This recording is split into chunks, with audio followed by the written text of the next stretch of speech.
Hello and namaskar friends. Welcome to the second part of the tutorial on Hinduism and religion.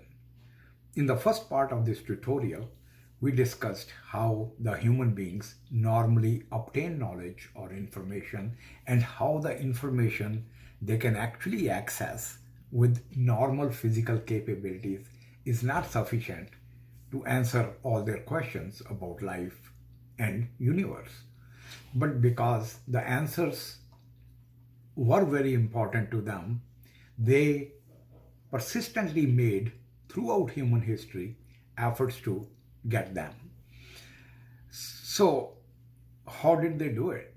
This is the very issue we are going to tackle in this second part.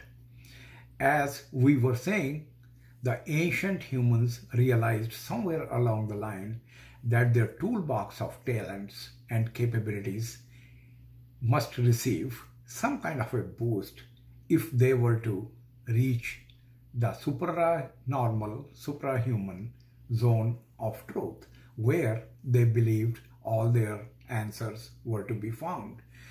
It meant that they must find a way to overcome and go beyond their normal human limitations and inadequacies.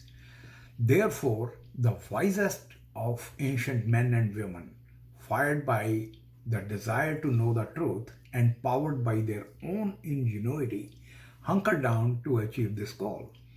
History tells us that it took them a long time, but they did eventually succeed. At least that is what majority of human beings believe. Getting to the point, how did they do it? To get there, it had to be one of two widely divergent routes. Either God comes down to them or they find a way to go up to Him. Come to think of it, these are the only two ways theoretically possible anyway. The first route envisages that the possessor or the possessors of the higher or the supernormal truth, God, for example, comes down to within man's range of perception and reveals the mysteries of the universe or why things happen as they do. This is called revelation. The second route does not wait until and if God will come down, but envisions man going up to meet him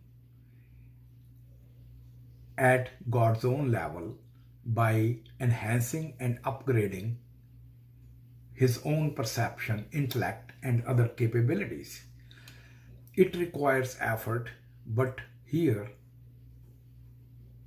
at least man makes his own way and is not dependent upon handouts from anybody. This pathway to Godhead is given various names like God realization, inspired enlightenment, or super enlightenment. In the history of mankind, let us see how these two approaches have actually panned out. Let's talk about revelation first. Revelation entails that the divine power or powers come down to the human level to establish some kind of communication with the human beings. Since the logistics and practical difficulties preclude contact with each and every single human being, only a rare or a relatively small number of intermediaries can be selected. The communication can be repeated as often as the divinity desires. The divine power does not have to deal with the intermediary directly either, because an assistant like an angel, a representative, or a relative of the divine power can be pressed into service instead. The human intermediary, in turn, is expected to relay the message delivered to him on to the rest of humanity and thus act as a messenger, an emissary, a courier, or a prophet, uh, whichever way you want to call him. In characterizing revelation, a few historical observations are relevant. I want to emphasize that these are just observations based on what actually transpired in this world in connection with or as a result of the various claimed revelations, and not meant to be any kind of critique or judgment on the validity or propriety either of the revelations or the act of revelation itself. First observation: the choice of the messenger in Revelation's case is totally at the superpower's discretion. Most people must therefore be satisfied with a third or even a fourth party release occasionally. Personal experience or direct interaction with the divinity is simply not an option. This fact underlines an individual's inability to verify the divinity's message independently or objectively, and this makes it essentially a take it or leave it proposition. Uh, Number two, if you are going to believe it, the belief in the message must be of a blind and unquestioning variety. Logic and scientific evidence are out of question as they are simply unavailable. No wonder then that throughout the history there have been arguments as well as open skepticism about the authenticity of such divinely ordained proclamations. Although some of these professed revelations have found greater acceptability, others have been rejected as fake. For those who are inclined to think and ask questions, these are not the only problems with Revelation. You will notice them as we continue with our observations. Number three, to start with, the timing and the timeline of God's revelations have been more than a little hard to fathom. Going by most available accounts, God has been surprisingly meager and erratic in his transmissions to the world, which needs guidance constantly now more than ever. For a long time after the birth of the universe and humanity, God seems to have shown no interest in the world that he supposedly created. The first ever revelation materialized only a few thousand years back, whereas the Homo sapiens have been around for 150 to 200,000 years. Humanoids for a few million years, and our universe for 4.6 billion years.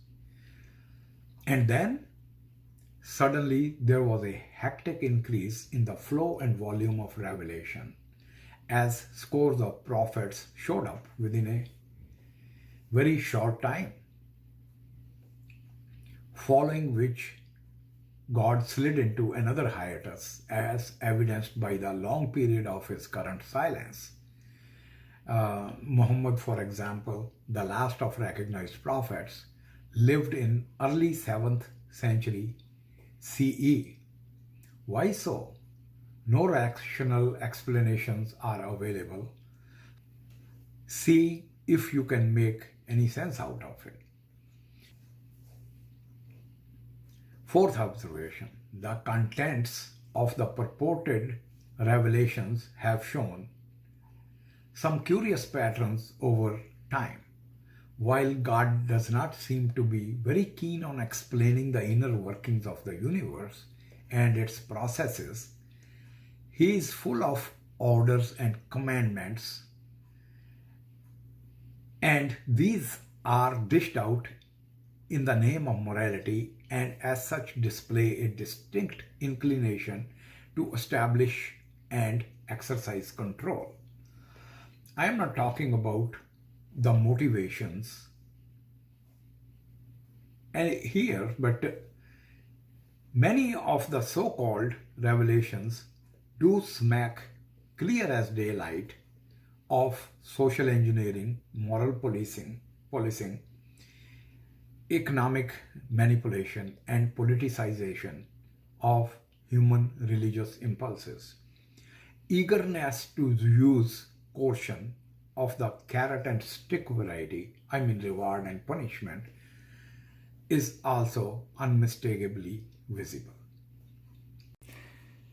Now, without actually pointing fingers, I have to emphasize that the concept itself appears to be a ready recipe for exploitation by the vested interests and the de facto enslavement of an unsuspecting audience in God's name. Number 5. As revelation is supposed to come directly from God's authority, it has to be treated as the final and unalterable truth. Some passages from Revelations do represent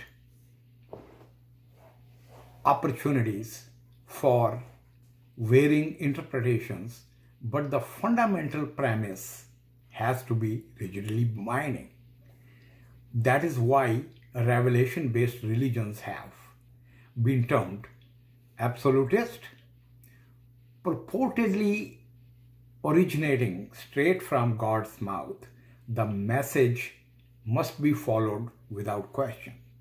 Disagreement and debate are treated as unacceptable and often frowned upon with great intensity and contempt. Words like heretics, blasphemy, apostasy are the products of such absolutism. Opprobrium can very easily translate into intolerance, persecution, and even violence against those who express divergence of opinion.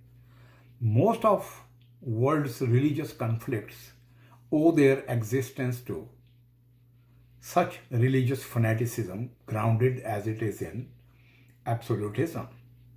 Thus, the concept of revelation provides a fertile ground for demagoguery, rebel-rousing, hatred, and violence.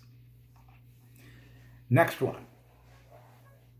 This same finality and therefore the inability to alter or restate God's word imparts those religions the characteristic of extreme inflexibility, making it hard for them to change with times and circumstances. Modifications of their fundamentals can be brought about only through surreptitious misinterpretations, skullduggery, or slick exploitation of loopholes in the original message.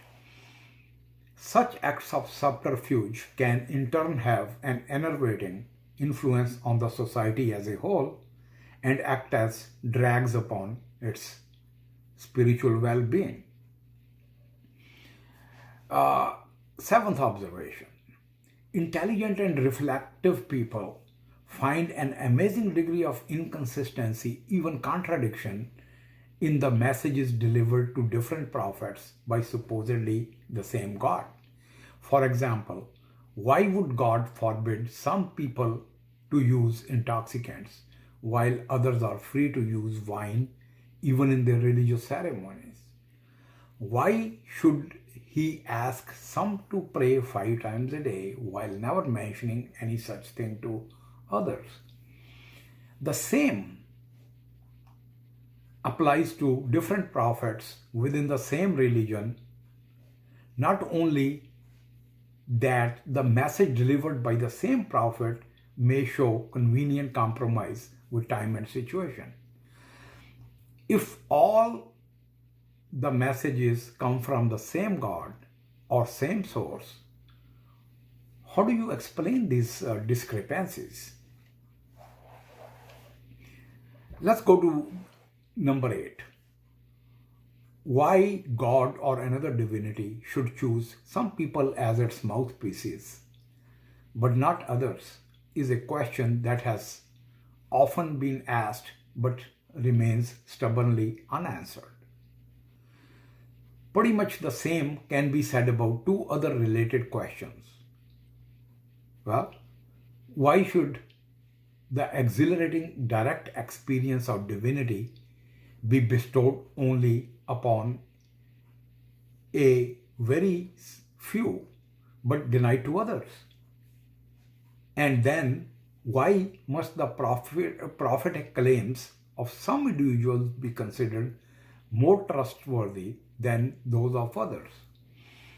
It must be admitted, however, that in spite of such serious flaws in the concept itself, religions like Zoroastrianism, Judaism, Christianity, and Islam, based as they are on the authority of revelation as claimed by their intermediaries or prophets, have a large following all over the world. One hypothesis for this popularity is the simplicity and directness of the process of revelation. For most people, the verifiability or provability of revelation is merely a technical matter that they find too cumbersome to contemplate as they try to navigate their everyday lives of struggle and survival. Two entities, man and divinity, talking to each other is, on the other hand, something they can easily relate to.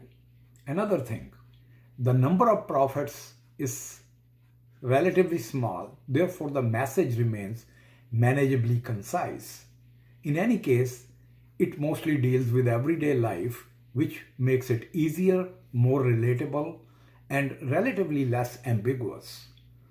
It demands no intellectual effort, and one only has to have faith and be prepared to follow without question, which is usually no problem for human beings, as they appear by and large to have an enormous appetite to believe and be led. Another advantage is the convenience. The individual himself has to make no effort to raise himself in trying to establish connection with a higher power or powers. The decision of whether to believe or not is the only labor required of him. One final reason may have nothing to do with the idea of revelation or the merits and demerits of specific religions themselves, but instead with the timing and the people who adopted them. As they say, all boats rise with the tide. If the followers of a particular religion find themselves in a particularly successful phase of financial, cultural, or military growth, it follows that the sphere of their religion's influence will flourish and expand as well. The worldwide growth of Christianity, paralleling the rise and expansion of the Western economy and armed might, is a case in point. Now let's talk about inspired enlightenment or God realization. This brings us to the second method, which can possibly connect the human beings with the divine or superhuman powers. Inspired enlightenment or God realization pertains to the human beings lifting themselves up into the high sphere of divine presence. Most people, especially those with limited exposure to Hinduism, are practically flabbergasted at the implications of this approach. The potential in practically anyone and everyone to be able to meet and have a one-to-one with God in This life itself certainly appears to be a promise of cosmic proportions. This scenario assumes, of course, that the humans are indeed capable of such a high altitude flight. We know scientifically as well as through common sense observations that we all possess hidden founts of motivation, abilities, powers, and other endowments, which, if properly channelized, nurtured, and expressed, can propel us to reach amazing peaks of endurance and proficiency, both physical as well as intellectual. In other words, we all have an intrinsic potential to turn many seemingly impossible things into eminently possible ones. The ancient seers of Hinduism took this concept to its farthest limits and demonstrated that this untapped potential is not limited to one's physical and intellectual faculties alone, but extends with equal facility to his or her spiritual boundaries. They validated this concept by fully exploring it and themselves becoming the living examples of its success. They also established that such accomplishments were not unique to them but are formed from the innate and natural capabilities possessed by all human beings, who need only to activate and allow free play to them. The way of inspired enlightenment implies that an encounter with the Supreme Divinity is not the monopoly of a selected few, but of anyone who would display requisite motivation, determination, and application to go beyond the ordinary. Faith may help as a motivator, but is not a prerequisite. Success is ensured for anyone who takes the trouble to go the extra mile, regardless of whether that what motivates him is faith, devotion, conviction, or simply a zeal for adventure and experimentation. This then was the ancient Hindus' path to divinity. They were not the kind to depend on and preach fantastic, unprovable revelations. Instead, they were going to cultivate and internalize divinity by lifting and spiritualizing themselves. They would much rather be active participants in their spiritual adventure and divine accomplishments than be merely passive receptacles of hand-me-down messages. Inspired enlightenment, also termed super intuition by some, envisages the realization of God through the deliberate choice and endeavor of a go-getter. As stated earlier, believing or not believing does not have to matter. The original pathfinders of this approach have left meticulous details by which their footsteps can be traced and followed, spurring us on not only to verify their accomplishments, but also to climb those heights ourselves. And the interesting thing is, everyone is invited, excluding no one, believer or non-believer. We will be discussing all the paths, the techniques, and the vehicles of this journey to a meeting with the ultimate divinity in a future tutorial. First, however, we will be learning all about who and what God and the universe are. Your comments about this and future tutorials are always welcome and appreciated. The link to my website, which offers a free 400 plus pages ebook on Hinduism, is also given in the description. Please share this video with your contacts and click subscription and like buttons if you found this tutorial instructive or useful. This will be of enormous help in spreading the message of Hinduism as well. Thank you.